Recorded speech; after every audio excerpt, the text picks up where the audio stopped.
With the redesign of Hyundai's Sonata Hybrid last year, the company took opportunity to introduce a new plug-in hybrid version with the highest electric range of any mid-size blended hybrid sold in America.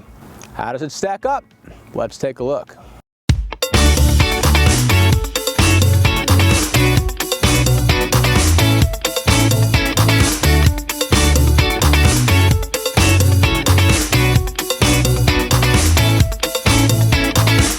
The Sonata lineup is now in its 7th generation. Hyundai's been in the country for 30 whole years, and the hybrid line was launched in 2011. What you're looking at here is a 2016 model year. This vehicle has the longest electric range of any mid-size blended full plug-in hybrid. Caveat would be the Chevy Volt compact extended range electric vehicle, which does offer 53 miles electric range, but the 27 electric EPA range of this vehicle is quite a bit higher than others, including the Ford Fusion Energy 5-passenger seating, comfortable, mid-size, roomy, about 200 horsepower, give or take. But the more impressive number with the Hyundai is the electric range, which is the single most distinguishing characteristic of why you would ever buy a plug-in hybrid, because they do make a regular hybrid. The regular hybrid starts at around 26 and change. This one starts at around 34, 35, and it'll work up to 38 for the upper level. What you get for that is 27 miles electric EPA rated range from its 9.8 kilowatt-hour battery. And that lets you stay off of gasoline. And if you just choose, if you keep the vehicle plugged in and your daily driving needs are such that you can use the vehicle and stay in the electric zone, then you need never stop at the gas station except once in a blue moon, theoretically. Or if you take a longer drive, then it'll run like a regular hybrid and get 40 miles per gallon combined. So 27 electric miles is enough for many average drivers to not have to. It uses a gasoline direct injected engine and merges it with a relatively powerful 151 pound-foot electric motor. Hyundai does things differently, uses a regular automatic transmission. Very different from the formula of any other hybrid. Hyundai is doing 6-speed automatics. It can be manually shifted, and it works with normal shift points. There has been some pushback amongst driving enthusiasts who dislike the soundtrack of CVTs, and automakers have even gone so far as to simulate shift points into CVTs, continuously variable transmissions. This one gives you an old-fashioned automatic. So for those people who like the traditional feel of that, that's a plus for this one too. It's an all-around comfortable car, roomiest in class, also the most aerodynamically efficient.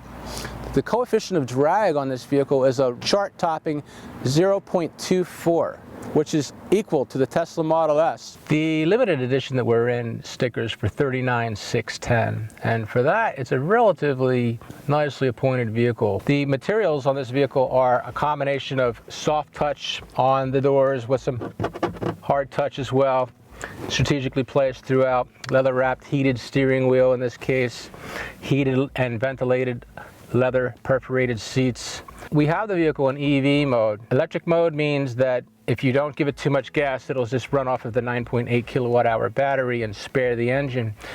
That works with an asterisk. When we drove the car in California, where the weather was nice and balmy, ideal conditions for an electric car, we drove just over 28.4 miles without the engine ever kicking on. Now here in the East Coast in the winter, if you turn the heater on and perhaps maybe even the heated seats, it's almost an instant trigger to turn the gas engine on. In other words, it needs to run the gas engine to heat the cabin.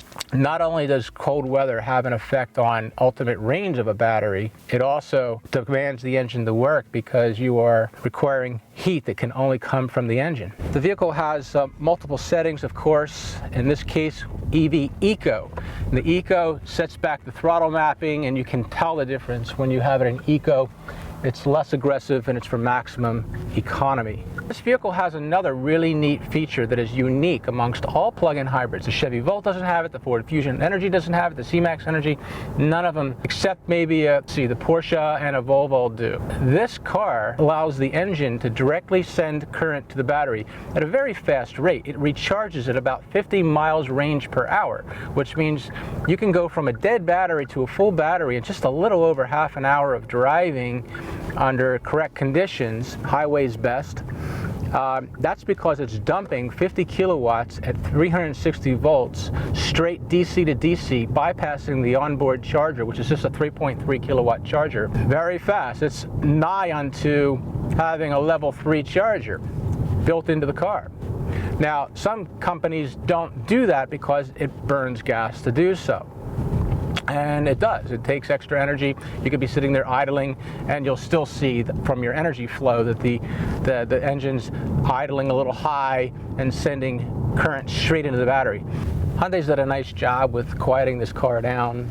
It's very smooth, comfortable, easy to drive. 0 to 60 is in the 7-second range, on par with most competitors. We have been hitting our EPA numbers, though. A couple years back, Hyundai got itself in quite a bit of trouble and had to pay out some significant fines because it overstated its number, and I don't believe it wants to make that mistake again. It has a form of driving coaching where Hyundai actually grades you on your driving style. So the vehicle has now on its TFT screen a driving style percentage indicator between economical, normal, and aggressive. It tries to encourage you to drive normal and actually grades you and specifically coaches you. So if you follow your car's tutelage, you can probably become more economical if you wish to, and thereby get better fuel economy over time. For now, the Sonata plug-in hybrid is a relatively exclusive vehicle that builds on the virtues of the existing Sonata family line. If you keep it in the electric zone and use the battery to maximum benefit, the vehicle can make a lot of sense.